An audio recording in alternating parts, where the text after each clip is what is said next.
Hello and welcome दोस्तों। आप सभी का स्वागत है। आज हम शुरू करने जा रहे हैं राजस्थान का भौतिक प्रदेश, एक नया टॉपिक।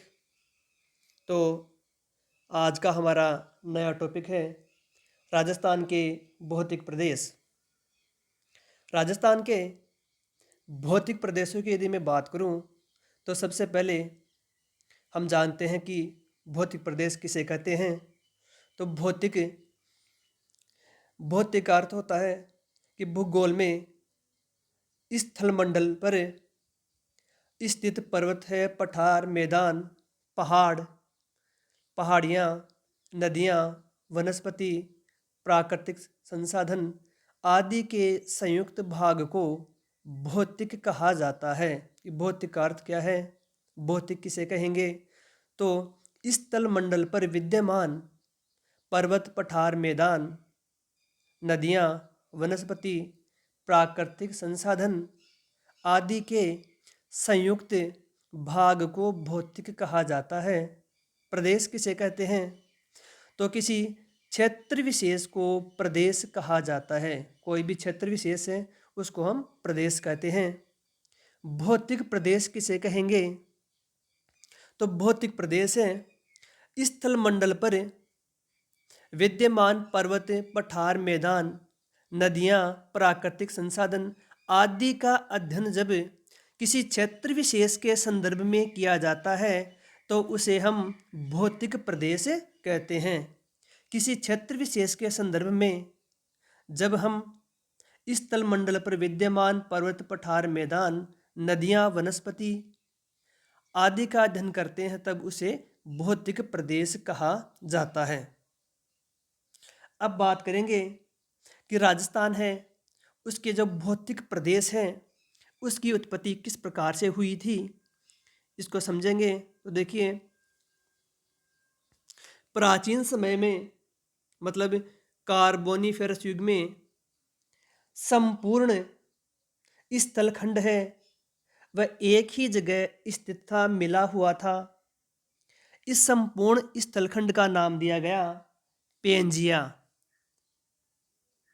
इसको नाम दिया गया पेंजिया। कि प्राचीन काल में कार्बोनिफेरस युग में संपूर्ण जो स्थलखंड है विश्व का वह आपस में मिला हुआ था और एक स्थान पर स्थित था जिसका नाम था पेंजिया। पेंजिया का अर्थ होता है संपूर्ण स्थलखंड। इस पेंजिया के चारों ओर विशाल जल की राशि थी। विशाल मात्रा में जल भरा हुआ था या एक बहुत बड़ा विशाल जल की राशि थी जिसको नाम दिया गया था पेंथालासा। पेंथालासा, इस विशाल जलराशि को पेंथालासा कहा गया।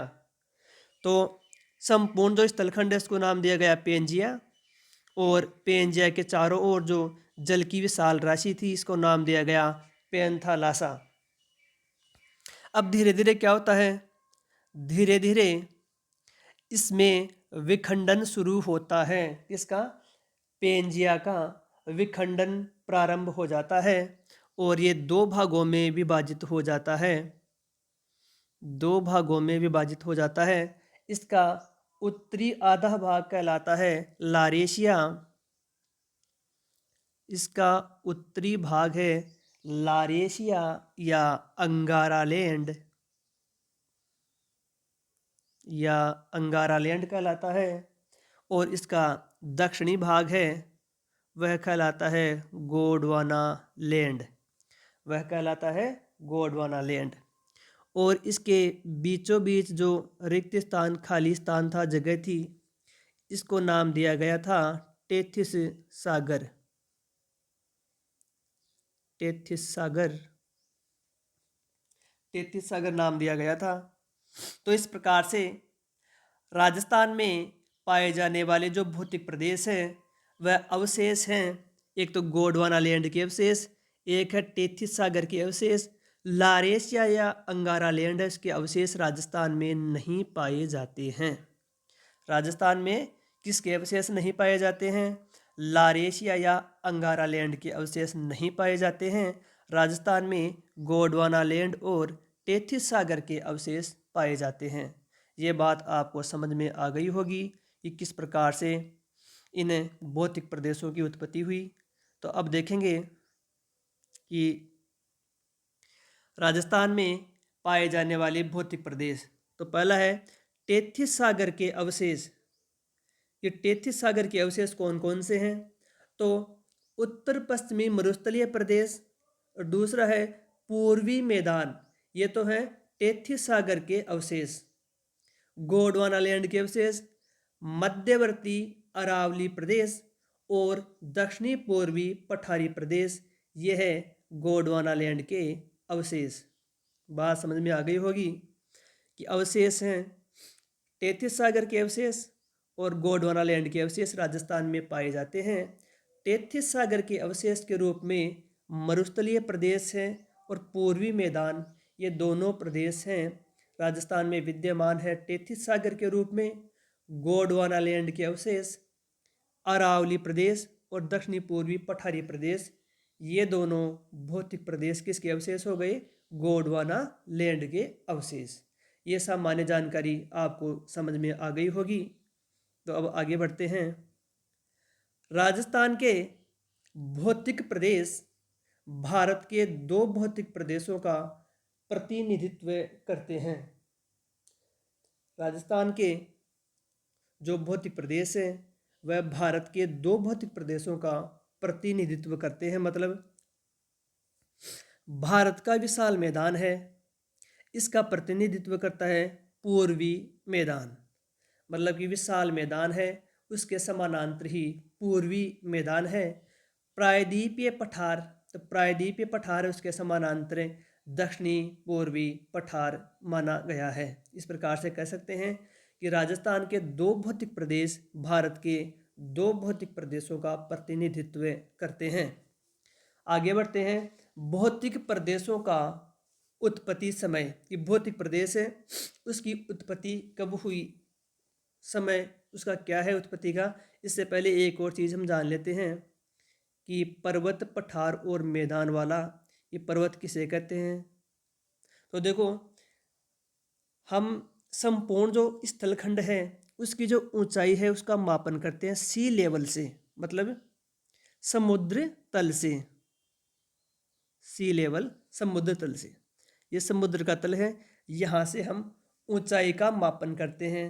भारत में समुद्र तल चेन्नई में स्थित है, मतलब कि चेन्नई से ऊंचाई का निर्धारण किया जाता है भारत में। तो देखो, समुद्र तल से ऊपर उठा हुआ भाग लगभग 300 मीटर तक का जो भाग है उसको कहते हैं मैदान। मैदान किसे कहेंगे?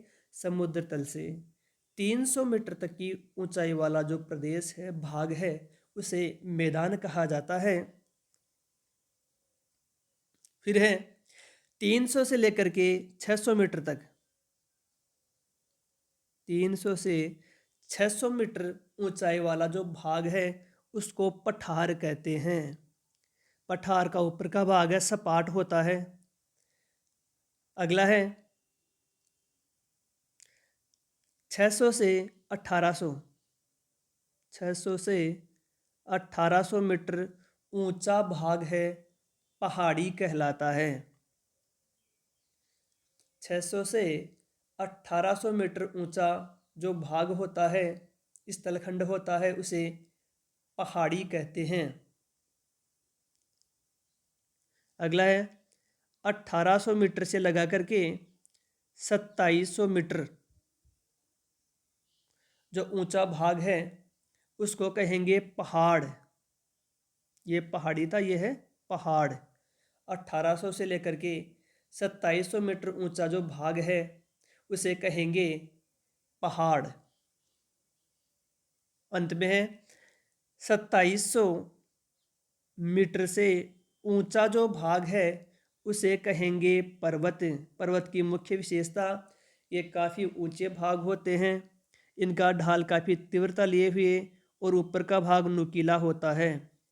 पर्वत के ऊपर का भाग नुकीला होता है, ऊंचाई सबसे अधिक होती है, मतलब 2700 मीटर से अधिक ऊंचा जो स्थलखंड होता है इसका ऊपर का भाग नुकीला होता है, ढाल काफ़ी तीव्र होते हैं, उसे क्या कहेंगे? पर्वत कहेंगे। बात समझ में आ गई होगी। पर्वत, पठार, पहाड़ तथा मैदानों में क्या अंतर होता है। अब आगे बढ़ते हैं। भौतिक प्रदेशों का उत्पत्ति समय कि राजस्थान के 4 जो भौतिक प्रदेश हैं उनकी उत्पत्ति का समय क्या है, कब इनकी उत्पत्ति हुई। तो पहला है उत्तर पश्चिमी मरुस्थलीय प्रदेश है, इसकी उत्पत्ति नियोजोइक कल्प के प्लीस्टोसिन युग में हुई। इम्पोर्टेंट है कि मरुस्थल का निर्माण है नियोजोइक कल्प, जो भूगर्भिक समय मापनी है, भूगर्भिक समय है, उसको इरा मानी कल्प में, युग में, इनमें इनको बांटा जाता है। तो यह आपके काम की चीज़ें नहीं है, लेकिन आपको याद ये रखना है कि उत्तर पश्चिमी जो मरुस्थल है इसकी उत्पत्ति कब हुई। उत्तर पश्चिमी मरुस्थल की उत्पत्ति नियोजोइक जो कल्प है उसके प्लीस्टोसिन युग में इसकी उत्पत्ति हुई थी। दूसरा है मध्यवर्ती अरावली प्रदेश कि मध्यवर्ती अरावली प्रदेश की उत्पत्ति कब हुई। तो मध्यवर्ती अरावली प्रदेश की उत्पत्ति एजोइक कल्प के प्री कैम्ब्रियन युग में हुई। तीसरा है पूर्वी मैदान, पूर्वी मैदान की उत्पत्ति नियोजोइक कल्प के प्लीस्टोसिन युग में हुई। अंत में है दक्षिणी पूर्वी पठारी भाग, दक्षिणी पूर्वी पठारी भाग है, इसकी उत्पत्ति सेनोजोइक कल्प के क्रिटेशियस युग में हुई। सेनोजोइक कल्प के क्रिटेशियस युग में हुई। आपको यदि मेसोजोइक भी मिले तो ये भी सही रहेगा, मेसोजोइक कल्प के क्रिटेशियस युग में हुई, दोनों ही सही है। तो इस प्रकार से चारों भौतिक प्रदेशों की उत्पत्ति,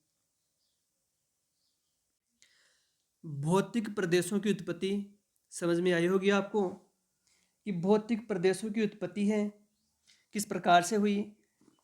तो देखो भूगर्भिक जो समय सारणी है उसके अंतर्गत समय को 3 भागों में बांटा गया है। कल्प माना इरा, युग माना इपोक, शक मानी पीरियड। ये अलग से एक टॉपिक है जो आपके सिलेबस में नहीं है और आपको समझनी भी ज़रूरी नहीं है। आपको केवल इतना ही याद रखना है कि इनकी उत्पत्ति का समय क्या था, कब इनकी उत्पत्ति हुई थी। तो उत्तर पश्चिमी मरुस्थलीय प्रदेश है उसकी उत्पत्ति नियोजोइक कल्प के प्लीस्टोसिन युग में हुई। अरावली की उत्पत्ति एजोइक कल्प के प्री कैम्ब्रियन युग में हुई। नियोजोइक कल्प पूर्वी मैदान की उत्पत्ति नियोजोइक कल्प के प्लीस्टोसिन युग में हुई और दक्षिणी पूर्वी पठारी भाग की उत्पत्ति सेनोजोइक कल्प के क्रिटेशियस युग में हुई। यह हो गया भौतिक प्रदेशों की उत्पत्ति का समय। कोई प्रॉब्लम नहीं हुई होगी। आगे चलते हैं। भौतिक प्रदेशों का निर्माण कि जो भौतिक प्रदेश हैं उनका निर्माण किस प्रकार से हुआ, काफ़ी इम्पोर्टेंट है टॉपिक। तो देखो भौतिक प्रदेशों का निर्माण है, सबसे पहले अरावली पर्वतमाला का निर्माण हुआ। राजस्थान के भौतिक प्रदेशों में यदि हम बात करें तो सबसे पहले जो निर्माण है अरावली पर्वतमाला का निर्माण सबसे पहले होता है। इसलिए कह सकते हैं कि सबसे प्राचीन जो भौतिक प्रदेश है वह अरावली पर्वतमाला है। इसके बाद में दक्षिणी पूर्वी पठार की उत्पत्ति हुई, निर्माण हुआ। इसके बाद में पूर्वी मैदान का निर्माण हुआ और सबसे अंत में मरुस्थल का निर्माण होता है। सबसे अंत में तो कह सकते हैं सबसे नवीनतम भौतिक प्रदेश कौन सा है, मरुस्थल। तो राजस्थान में 4 भौतिक प्रदेश पाए जाते हैं। इन भौतिक प्रदेशों में सबसे प्राचीन हो गया अरावली, क्योंकि इसका जो निर्माण है सबसे पहले हुआ। उसके बाद में निर्माण होता है दक्षिणी पूर्वी पठार का, इसके बाद में पूर्वी मैदान का और सबसे अंत में निर्माण होता है मरुस्थल का। इसलिए ये सबसे नवीनतम भौतिक प्रदेश हैं। कोई आपसे पूछे कि अरावली तो सबसे प्राचीन भौतिक प्रदेश हो गया, मरुस्थल सबसे नवीनतम भौतिक प्रदेश हो गया, सबसे नया है, नवीनतम है, इसका निर्माण सबसे अंत में हुआ था। इसका निर्माण सबसे पहले होता है इसलिए सबसे प्राचीन है, सबसे अंत में निर्माण हुआ इसलिए सबसे नवीनतम या नया भौतिक प्रदेश है। That's all. नेक्स्ट, शब्दावली की दृष्टि से राजस्थान के भौतिक प्रदेश। शब्दावली की दृष्टि से राजस्थान के भौतिक प्रदेशों को 3 भागों में बांटा गया है, मरु, मेरु तथा माल। मरु, मरु का शाब्दिक अर्थ होता है मरुस्थल। इसमें मरुस्थल तथा पूर्वी मैदान को शामिल किया गया है। मरु के अंतर्गत मरुस्थल भी आएगा और पूर्वी मैदानी भाग भी इसमें सम्मिलित हैं। मेरु, शाब्दिक अर्थ होता है मेरु का पर्वतीय प्रदेश। मेरु का अर्थ होता है पर्वतीय प्रदेश। इसमें अरावली प्रदेश आता है, अरावली पर्वतमाला को इसमें शामिल किया गया है। नेक्स्ट है माल, इसका शाब्दिक अर्थ होता है पठारी प्रदेश। माल का शाब्दिक अर्थ हो गया पठारी प्रदेश। इसमें दक्षिणी पूर्वी पठारी प्रदेश का भाग सम्मिलित किया जाता है। तो इस प्रकार से आपको समझ में आया होगा कि शब्दावली की दृष्टि से राजस्थान के भौतिक प्रदेशों का विभाजन 3 भागों में कर दिया गया है। मरु का अर्थ हो गया मरुस्थल, तो मरुस्थल में मरुस्थलीय प्रदेश को और पूर्वी मैदान को शामिल किया गया है। मेरु, मेरु का शाब्दिक अर्थ हो गया पर्वतीय प्रदेश। इसमें अरावली प्रदेश को शामिल किया गया है। माल का शाब्दिक अर्थ हो गया पठारी प्रदेश। इसमें दक्षिणी पूर्वी प्रदेश को शामिल किया गया है। दक्षिणी पूर्वी पठारी प्रदेश को शामिल किया गया है। अब है राजस्थान के भौतिक प्रदेशों का वर्गीकरण। काफ़ी इम्पोर्टेंट है, बिल्कुल क्वेश्चन आता है एग्जाम में। राजस्थान के भौतिक प्रदेशों का वर्गीकरण सबसे पहले भौतिक प्रदेशों का वर्गीकरण है वीसी। राजस्थान के भौतिक प्रदेशों का सबसे पहला वर्गीकरण है प्रोफेसर वीसी मिश्रा ने 1967 में किया। बहुत ही इम्पोर्टेंट है। राजस्थान के भौतिक प्रदेशों का वर्गीकरण सर्वप्रथम प्रोफेसर वीसी मिश्रा ने 1967-68 में किया। राजस्थान का भूगोल पुस्तक में, इनकी पुस्तक का नाम था राजस्थान का भूगोल, प्रकाशित हुई 1968 में। तो कह सकते हैं कि राजस्थान के भौतिक प्रदेशों का पहला वर्गीकरण प्रोफेसर वीसी मिश्रा महोदय ने 1967-68 में किया। राजस्थान का भूगोल पुस्तक में, जो 1968 में प्रकाशित हुई। इन्होंने भौतिक प्रदेशों को 7 भागों में बांटा। काफ़ी इम्पोर्टेंट है, भौतिक प्रदेशों को 7 भागों में बांटा। पहला है पश्चिमी शुष्क प्रदेश, मरुस्थल के अंतर्गत पश्चिमी शुष्क प्रदेश, अर्ध शुष्क प्रदेश। तीसरा है नहरी प्रदेश। पश्चिमी शुष्क प्रदेश और अर्ध शुष्क प्रदेश, ये दोनों मरुस्थलीय क्षेत्र के अंतर्गत। नहरी प्रदेश, गंगानगर है, हनुमानगढ़ है, इधर वाला जो क्षेत्र है, नहरी प्रदेश। चौथा अरावली प्रदेश। पांचवा पूर्वी कृषि औद्योगिक प्रदेश। छठवा है दक्षिणी पूर्वी कृषि प्रदेश। सातवां है चंबल बीहड़। आपको केवल नाम याद रखने हैं। ये 7 भागों में बांटा, क्वेश्चन एग्जाम में आता है। प्रोफेसर वीसी मिश्रा के अनुसार विभाजित भौतिक प्रदेशों में कौन सा शामिल नहीं है? तो 7 में से कोई भी 3 ऑप्शन दिए हुए मिलेंगे आपको। तो पहला है पश्चिमी शुष्क प्रदेश, दूसरा अर्ध शुष्क प्रदेश, तीसरा नहरी प्रदेश, चौथा अरावली प्रदेश, पांचवा पूर्वी कृषि औद्योगिक प्रदेश, छठवा दक्षिणी पूर्वी कृषि प्रदेश, सातवां चंबल बीहड़। इस प्रकार से राजस्थान के भौतिक प्रदेशों को सबसे पहले विभाजित करने वाले या वर्गीकरण करने वाले थे प्रोफेसर वीसी मिश्रा।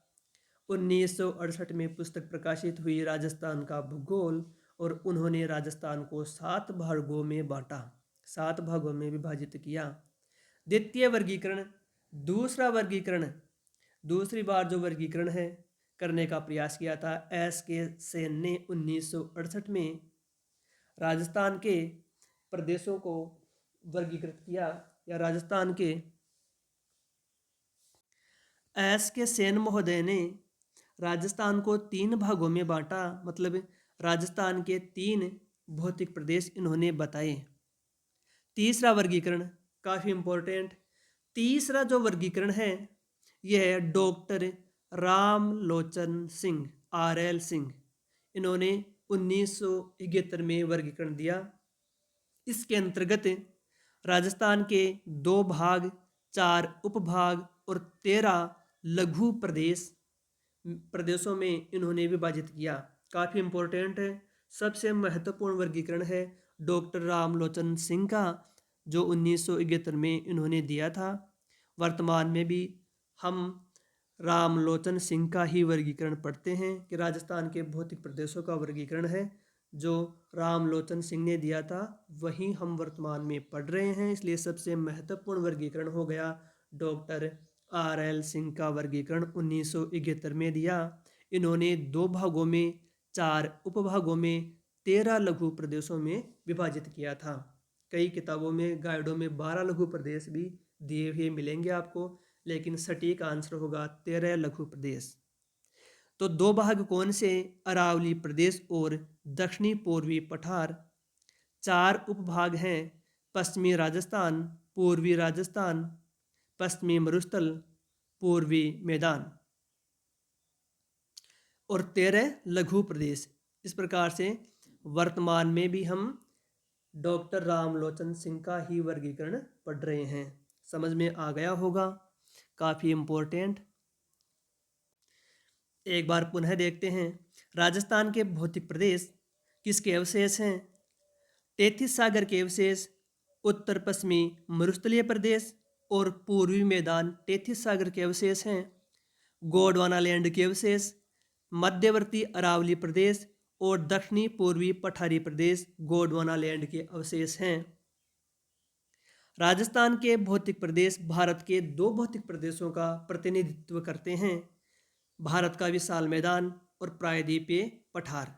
विशाल मैदान का प्रतिनिधित्व पूर्वी मैदान करता है और प्रायद्वीपीय पठारी भाग का प्रतिनिधित्व दक्षिणी पूर्वी पठारी भाग करता है। भौतिक प्रदेशों का उत्पत्ति समय कि भौतिक प्रदेश हैं उनकी उत्पत्ति कब हुई? तो उत्तरी पश्चिमी मरुस्थल है, इसकी उत्पत्ति नियोजोइक कल्प के प्लीस्टोसिन युग में हुई थी। दूसरा है मध्यवर्ती अरावली प्रदेश, इसकी उत्पत्ति एजोइक कल्प के प्री कैम्ब्रियन युग में हुई। तीसरा है पूर्वी मैदानी भाग, इसकी उत्पत्ति नियोजोइक कल्प के प्लीस्टोसिन युग में हुई। और अगला है दक्षिणी पूर्वी पठारी भाग, इसकी उत्पत्ति सेनोजोइक कल्प के क्रिटेशियस युग में हुई। सेनोजोइक की जगह मेसोजोइक मिले तो वो भी सटीक है, सही है।